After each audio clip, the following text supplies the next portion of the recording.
Halo, pernah nggak sih Anda perhatikan cara orang-orang yang katakanlah jawara atau sukses gitu berkomunikasi? Iya iya, Ada sesuatu yang beda ya, cara mereka ngomong, bahkan pas bercanda, atau sekedar bicara blak-blakan. betul. Nah, kali ini kita mau gali lebih dalam nih, satu bagian dari buku How to Talk to Anyone, judulnya menarik, cara bercanda seperti para jawara. Para pemenang besar berbicara apa adanya. Itu dia.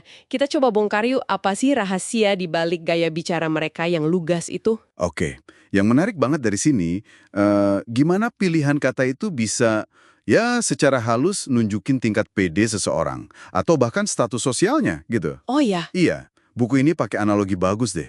Ada bedanya antara katanya auman kucing besar sama desisan kucing kecil dalam komunikasi. pastinya dalam obrolan sehari-hari. Nah, salah satu yang paling kelihatan bedanya menurut buku ini ya, itu soal penggunaan eufemisme. Eufemisme, kata-kata penghalus gitu? Iya, betul.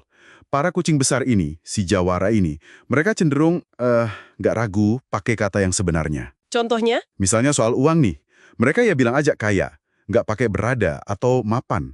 Mereka nggak menghindar gitu. Ah, Ini kayak auman kucing besar tadi, lugas, nggak takut. oke oke. Jadi kalau kita malah pakai kata kayak berada buat gantiin kaya, atau mungkin apa ya, tisu kamar mandi bukan kertas toilet, itu jatuhnya malah jadi desisan kucing kecil dong. Kok bisa? Nah, tepat. Penulisnya bilang, pakai eufemisme itu secara nggak sadar, kayak ngirim sinyal, waduh, topik ini bikin saya nggak nyaman gitu. Atau bahkan, Anda kayaknya di atas saya deh, jadi nunjukin rasa canggung, atau mungkin inferioritas pas bahas hal tertentu. Terutama yang sensitif ya, kayak uang atau status tadi. Betul. Sementara, para jawara ini dengan auman mereka yang ngomong apa adanya aja, nggak perlu nutup-nutupin kenyataan. Jadi berani pakai kata yang pas tanpa takut nyinggung, itu nunjukin kita nggak ngerasa inferior gitu ya. Kurang lebih gitu. Menurut buku ini, keberanian itu sendiri udah jadi sinyal. Menarik soal keterus-terangan ini. Tapi nggak ada risiko kedengeran agak kasar atau terlalu belak-belakan gitu ya kalau terlalu lugas. Gimana buku ini menyeimbangkannya? Pertanyaan bagus itu.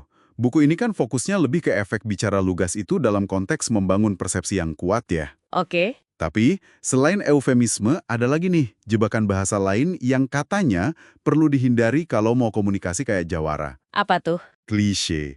Klise, frasa basi gitu. Ya, pakai ungkapan yang udah umum banget kayak bagai bumi dan langit atau sampai kapanpun. Hal-hal gitu justru bikin kita kedengeran ya biasa aja. Oh, jadi kurang orisinal gitu ya? Bersis, kurang orisinalitas. Jadi, ini bukan cuma soal berani ngomong terus terang aja, Tapi juga gimana cara kita nyampeinnya, harus orisinal, berani pilih kata sendiri, bukan ngulang-ngulang ungkapan usang. tepat sekali. Kepercayaan diri itu kelihatan bukan cuma dari apa yang kita omongin, tapi juga gimana cara ngomongnya. Hmm, Jadi, hindari klise, pilih kata yang tepat, yang mungkin lebih lugas. Itu bagian dari ngebangun persona kucing besar tadi. punya suara sendiri yang otentik dan pede gitu ya. Nggak ngumpet di balik kata-kata halus atau ungkapan umum. Iya, bisa dibilang gitu.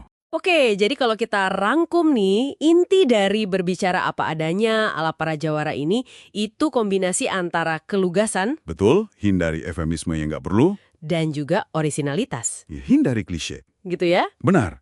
Dan semua ini, kalau kita tarik benang merahnya dari argumen di buku, akarnya itu dirasa nyaman sama diri sendiri dan topik yang dibahas. Masuk akal. Mereka yang di atas, si kucing besar ini, nggak ngerasa perlu berdesis atau pakai bahasa yang samar-samar, karena mereka udah pede sama posisi dan pandangan mereka. Oke, lantas apa nih artinya buat Anda semua, pendengar kita? Ya, Intinya sih pilihan kata Anda sehari-hari. iya, Apakah Anda cenderung to the point, atau malah sering pakai penghalus dan klise? iya. Itu secara nggak sadar bisa banget ngebentuk persepsi orang lain soal tingkat PD Anda. Betul sekali. Coba deh, iseng-iseng amati di sekitar Anda. Lakukan pengamatan kecil gitu. Perhatiin cara orang ngomong ya. Iya. Siapa yang kelihatannya nyaman pakai bahasa lugas, siapa yang sering muter-muter, atau pakai frasa yang itu-itu melulu. Mungkin Anda mulai bisa lihat pola kucing besar dan kucing kecil ini di dunia nyata. Menarik tuh. Dan sebagai penutup ya, mungkin ini pemikiran buat Anda bawa pulang. Gimana kalau di obrolan berikutnya, Anda sengaja coba sedikit lebih lugas? Tantangan kecil. Iya, coba hindari satu aja eufemisme atau klise yang biasanya otomatis keluar. Rasain gimana buat Anda, dan mungkin lihat juga gimana respon lawan bicara Anda. Kayaknya menarik buat dicoba kan?